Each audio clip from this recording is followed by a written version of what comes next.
할렐루야. 오늘도 주님의 은혜와 평강이 여러분과 함께 하기를 축복합니다.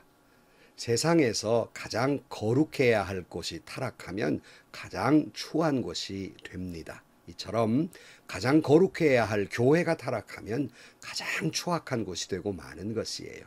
가장 거룩해야 할 성도가 타락을 하면 가장 추한 곳이 되고 마는 것입니다.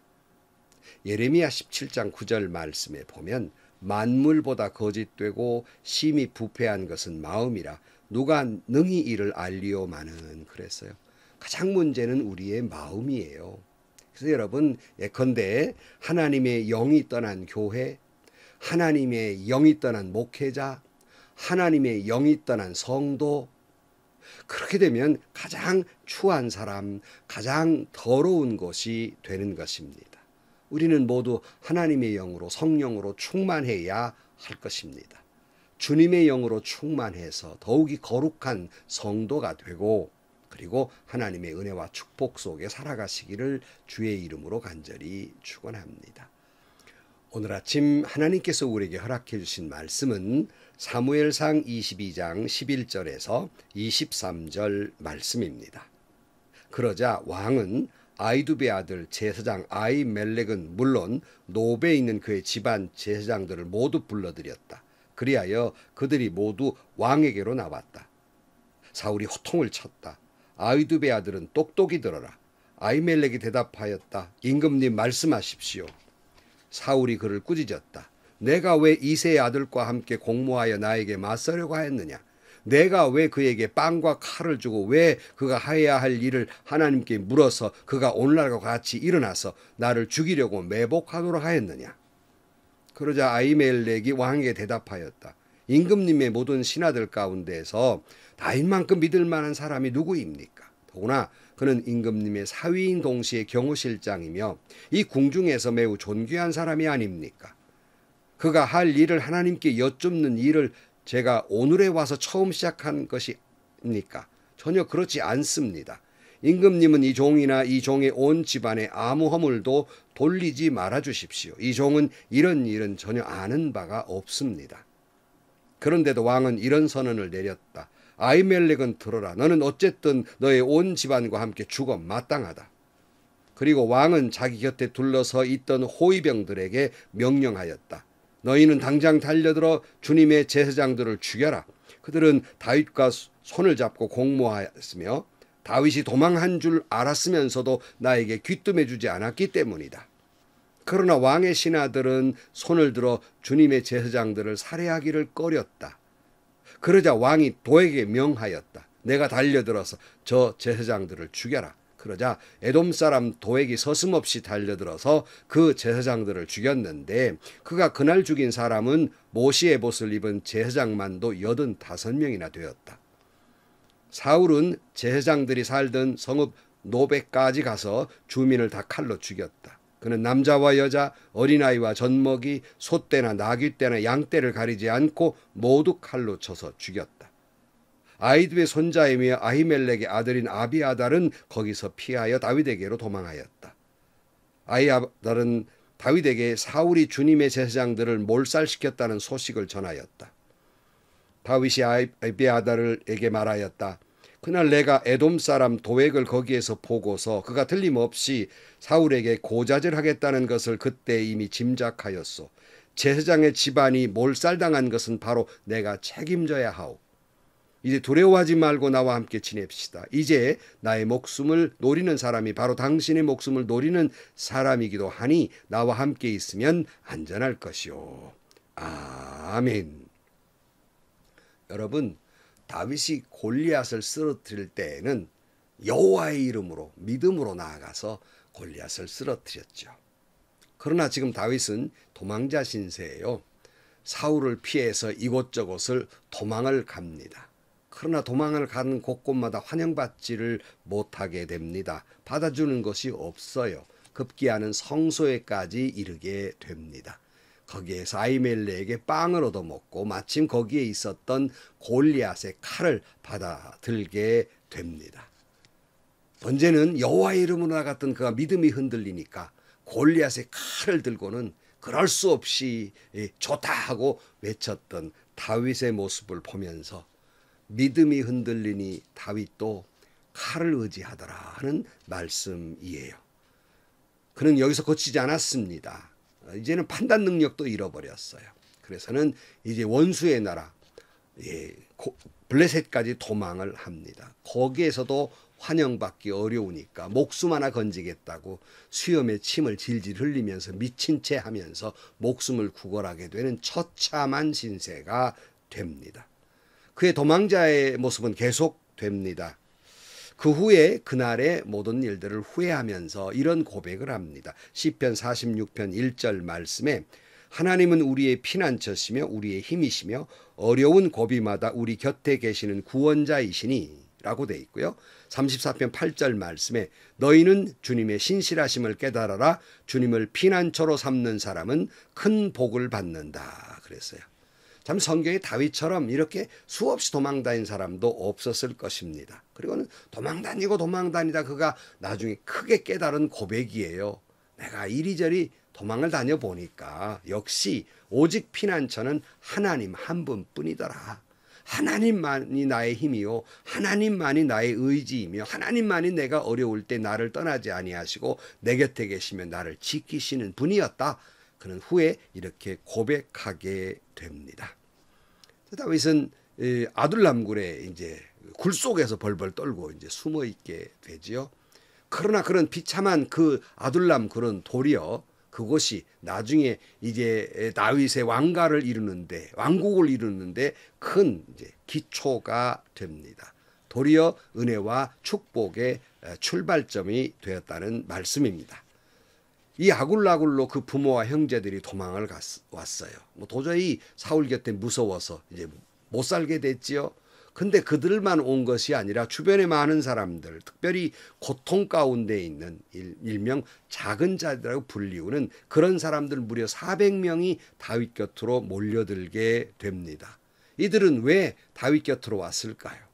아니, 의지할 것이 없었던 거예요. 사울왕을 의지해야 하는데 사울왕이 그 모양이니 사울왕을 의지하지 못하고 온갖 고통 가운데 있는 다윗에게 같은 심정으로 그에게 도망을 오게 됩니다. 이런 작은 자들 후에 다윗 왕국을 이루는데 큰 공을 세우고 또 그 중요한 요직에 앉아서 일들을 하게 됩니다. 장관도 되고 또 장군도 되게 됩니다. 이건 마치 예수님이 이 땅에 오셨을 때 주님 곁에 몰려들었던 사람들은 권력가들이 아니었습니다. 가난한 사람들, 환난당한 자들, 고통당한 자들, 고아나 과부나 이런 약한 사람들, 작은 자들이 주님 주변으로 몰려들었고 예수님의 제자들도 거의 그런 모습들이었습니다. 왜냐하면 그들의 피난처는 예수님밖에 없었기 때문입니다. 성도 여러분, 우리의 피난처는요, 세상의 권력가도 아니고요, 돈 있는 사람도 아니고요, 물질도 아니고요, 세상에 무슨 힘이 아닙니다. 우리의 피난처는 오직 하나님 한 분뿐이고 우리의 피난처는 오직 예수 그리스도 한 분이심을 고백할 수 있기를 축복합니다.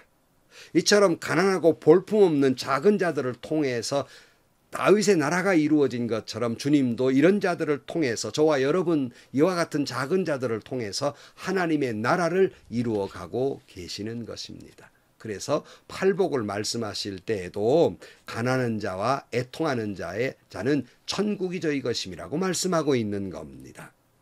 자, 이제 이와 같이 작은 자들이 몰려들어서 다윗의 왕국을 이루는데 이제 시작점이 되는 것이죠. 근데 이 소식을 사울 왕이 듣습니다. 6절 말씀.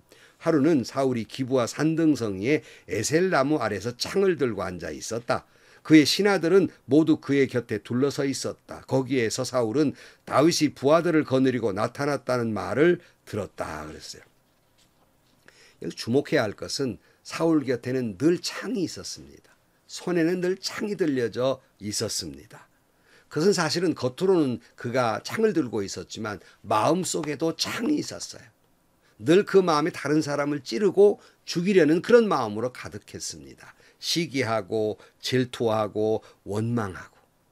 이것이 하나님을 떠난 자, 하나님의 영이 떠난 자의 모습이라고 할 수 있습니다. 하나님을 믿지 아니하고 주의 영으로 가득 차 있지 않으면 마음에는 사단의 역사에서 늘 미워하고 시기하고 질투하고 사람을 살리는 게 아니라 사람을 죽이려고 하는 그런 찌르려는 창들이 사람들마다 가득 차 있습니다. 여러분, 신앙인은 그런 삶을 살아서는 안 됩니다.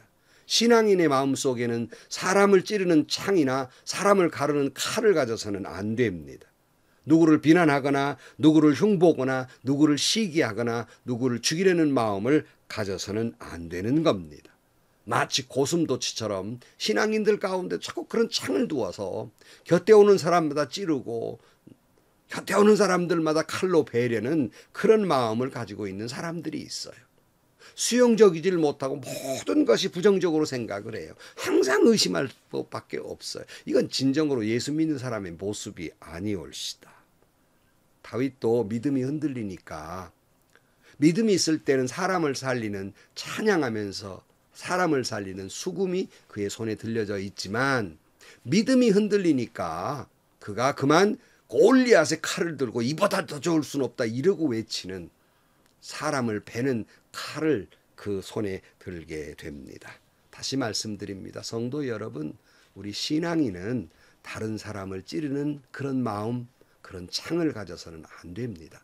다른 사람을 베어버리려고 하는 그런 칼 가져서는 안 됩니다. 그런 마음으로 살아서는 안 됩니다. 우리 안에는 주님이 계십니다. 우리 안에는 예수님의 마음을 품었습니다. 주님의 마음으로 사람을 살리고 사랑하고 용서하고 수용하고 긍휼을 베푸는 자비를 베푸는 그런 자의 삶을 살아야 할 것입니다. 손에 창을 든 사울, 그는 이제 미워할 뿐만 아니라 비난의 이제 삶을 살게 되는데 7절로 8절 말씀에 보면 신하들에게 호통을 칩니다. 사울 왕이. 그러면서 도대체 요나단, 자기 아들 요나단과 다윗이 몇몇 신하들이 작당을 해서 나를 죽이려 하는데 한 사람도 나에게 귀뜸해 주는 사람도 없더라. 그러고 아주 비난을 하고 원망을 합니다. 이게 전형적인 하나님의 영이 없는 사람의 모습이에요. 요나단은 한 번도 자기 아버지를 죽이려고 다윗과 작당한 적이 없어요. 그러나 늘 의심하는 눈. 이게 다 신앙 없는 자의 모습이라고 할 수 있습니다. 마음에 칼을 둔 사람, 마음에 창을 둔 사람은 의심하고 정죄하고 시기하고 질투하고 칼로 자른단 말이죠. 이게 얼마나 불행한 삶입니까? 여러분, 신앙에는 그런 삶을 살아서는 안 됩니다. 여러분, 믿지 않는 사람들이야 마음에 창을 두었다고 하더라도, 마음에 칼을 두었다 하더라도 우리는 예수님이 계신 사람이 아닙니까? 성령님이 계신 사람이 아닙니까? 우리는 절대로 그런 삶을 살 수가 없는 것입니다. 자, 사울이 자기 자신에게 정보를 가져준 사람이 없다고 야단하고 원망할 때 마침 그때 도액이라는 사람이 있어서, 이 사람은 어떤 사람입니까? 앞에 볼 때 제가 그냥 지나갔습니다마는 아히멜렉과 다윗이 만나서 빵을 주고 골리앗에 칼을 주는 장면을 곁에서 예배드리러 왔다가 봤단 말이에요. 근데 그 당장 사울에게 이른 것이 아니라 적절한 때를 기다렸죠. 가장 자기가 돋보이는 때를 기다렸을 것입니다. 이게 비열한 자의 전형적인 모습이에요. 때가 됐다 이거죠. 그리고는 이 사실을 다 이야기해 줍니다. 이 말을 들은 사울이 화가 나서 당장에 아히멜렉과 그 노베 있는 세상들 다 붙들어 오라고 야단을 하면서 이왜 다윗에게 빵을 주고 칼을 줬냐고 호통을 칩니다. 이때 아히멜렉은 당당하게 제사장으로서 해야 할 말을 합니다. 말이 뭡니까? 아니 임금님, 당신 신하 중에서 그만한 믿을 만한 사람이 어디 또 있습니까? 더군다나 다윗은 당신의 사위가 아닙니까? 그리고 왕궁에서 이만큼 존귀한 사람이 어디 있다고 그러십니까? 지금 아히멜렉은 죽을지 모르는 상황에서 자기가 할 말을 하고 있습니다. 생명이 위태로운 가운데에도 자기 직분을 잘 감당하고 있었다 하는 말씀이에요. 더욱 화가 난 이 사울은 제사장들을 몽땅 죽이라고 호위병들에게 명령을 내립니다. 주님의 제사장들을 다 죽여라 그랬어요. 아니, 주님의 제사장이라는 말을 하지 말든지 주님의 제사장 다 죽여라 그러니까 호위병들이 이 꼴이잖아요. 하나님의 제사장인데 어떻게 감히 죽여요? 이게 서로 이제 죽이려 하지 않으니까 도액에게 네가 그럼 죽여라 이렇게 야단을 합니다. 그랬더니 도액이 그 명령에 따라서 제사장 85명을 다 끔찍하게 죽입니다. 사울은 분이 거기서 풀리지 않았습니다. 노비라는 지역까지 쫓아가서 거기 있는 남자와 여자와 어린아이와 젖먹이와 소나 이런 양떼나 이런 모든 짐승까지 모조리 다 도륙하게 됩니다. 여러분, 그의 손에 죽은 아히멜렉은 사람을 생명을 살리는데 그 사명을 다 감당하는데 목숨을 내놓았지만 도액이나 사울 왕은 주님의 제사장이라는 걸 알면서도 소위 믿는다고 예배드렸다는 그런 도액 같은 사람이 남을 고발하고 다른 사람을 서슴없이 죽이되 주님의 제사장들을 서슴없이 죽이고 있습니다. 아니 몰랐다면 그렇죠. 주님의 제사장이라는 걸 다 확실히 이야기하면서 그들을 다 죽입니다. 오늘날 교회 안에서도 이런 일은 벌어지지 않습니까? 주님의 제사장이라는 걸 알면서 서슴없이 비난하고 정죄하고 인격적으로 인격 모독하면서 살인하는 경우는 없습니까?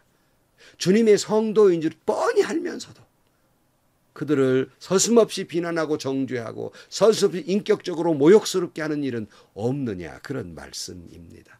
우리는 정말 예배하는 자로서 하나님을 믿는 자로서 하나님의 제사장들 그리고 하나님의 성도들을 결코 이렇게 대해서는 안 될 것입니다. 이때 마침 아히멜렉의 아들 아비아달이 이 살인극에서 마침 어떻게 몸을 피하게 돼서 다윗에게 와서 이 보고를 다 합니다. 이때 다윗이 이렇게 말하죠. 22절 말씀. 다윗이 아비아달에게 말하였다. 그날 내가 에돔 사람 도액을 거기에서 보고서 그가 틀림없이 사울에게 고자질하겠다는 것을 그때 이미 짐작하였소. 제사장 집안이 몰살당한 것은 바로 내가 책임져야 하오. 이제 두려워하지 말고 나와 함께 지냅시다. 이제 나의 목숨을 노리는 사람이 바로 당신의 목숨을 노리는 사람이기도 하니 나와 함께 있으면 안전할 것이요. 그랬어요. 다윗은 이미 도액이라는 사람이 곁에서 곁들었다는 걸 잘 알고 있었어요. 악한 사람 같으면 쫓아가서 이런 비밀이 새나갈 것 같으면 그를 죽였을 것입니다. 그러나 다윗은 그렇게 하지 않았어요. 이제 보니까 내가 차라리 그때 죽였을 걸, 내 잘못이 크다고 모든 잘못을 자기에게 돌립니다. 여러분, 뭐 잘못됐습니까? 잘못은 다 내게 있는 거예요. 다른 사람에게 전가시키지 마세요. 이렇게 된 사태는 다 내게 있는 거예요. 그게 다윗이 내 잘못이라고 그랬어요. 여러분, 또 다윗이 얼마나 답답한 마음이에요. 좀 선으로 했단 말이죠. 도액이라는 사람을 죽이지 않았어요. 살려두었어요. 선을 베풀었어요. 돌아오는 건 악한 것이었습니다. 참 우리 믿는 사람들이 선을 베풀고 사랑을 했는데 돌아오는 것은 배신이고 끔찍한 이런 사륙하는 일들이 있을 때 얼마나 괴롭습니까? 얼마나 자괴감이 듭니까? 때로는 그래서 하나님께 울부짖잖아요. 이런 끔찍한 일이 어디 있습니까? 어찌 이 일이 벌어졌습니까? 주님 말씀대로 순종했고 말씀대로 사랑했는데 돌아오는 건 배신이요, 자괴감이요, 처절한 고통뿐입니다. 이럴 때가 있습니다. 그러나 성도 여러분, 그럼에도 불구하고 우리 신앙인들은 결코 마음에 칼과 창을 두어서는 안 됩니다. 예수 그리스도의 마음을 품고 살아야 됩니다. 그것이 돌아오는 것이 미움이라 할지라도, 돌아오는 것이 인격적인 모독이며 그것 때문에 상처를 받으며 주님처럼 가시관을 쓰고 십자가를 져야 할 일이 온다 할지라도 우리는 주님의 길을 따라가는 사람들 아닙니까? 끝까지 사랑해야 해요. 결코 사울이나 도액처럼 마음에 칼과 창을 두어 사람을 죽이는 일을 해서는 안 될 것입니다. 오늘 또 예수의 마음을 품고 주님 말씀대로 사랑하며 사람을 살리며 용서하고 자비를 베풀며 긍휼을 베풀며 살아가는 여러분들이 되시기를 주의 이름으로 간절히 축원합니다. 기도하시겠습니다. 하나님 아버지, 저희들이 때로는 마음에 창이 있기도 하고 칼이 있기도 합니다. 주의 성령으로 충만케 하시사 우리 마음에 칼을 거두어 가주시고 우리 마음에 사람을 찌르는 창을 거두어 가 주시옵소서. 오직 예수로 충만하여 사람을 사랑하며 용서하며 자비를 베풀며 긍휼을 베풀며 그렇게 살아가는 주님의 심장으로 살아가는 저희들이 되게 하여 주옵소서. 예수님의 이름으로 기도하옵나이다. 아멘. 성도 여러분, 내가 예수로 충만하지 않으면 내 마음에 언제든지 간에 불쑥불쑥 사람을 헤아리는 창이 나오고 칼이 나옵니다. 주의 성령이 내 마음을 휘어잡아서 그런 마음이 나오지 않도록 해야 할 것입니다. 오직 예수님의 마음을 품고 사랑으로 살아가는 여러분들이 되시기를 주의 이름으로 축원합니다. 행복하시고요. 좋은 일이 가득한 하루가 되시기를 주님의 이름으로 간절히 축원합니다.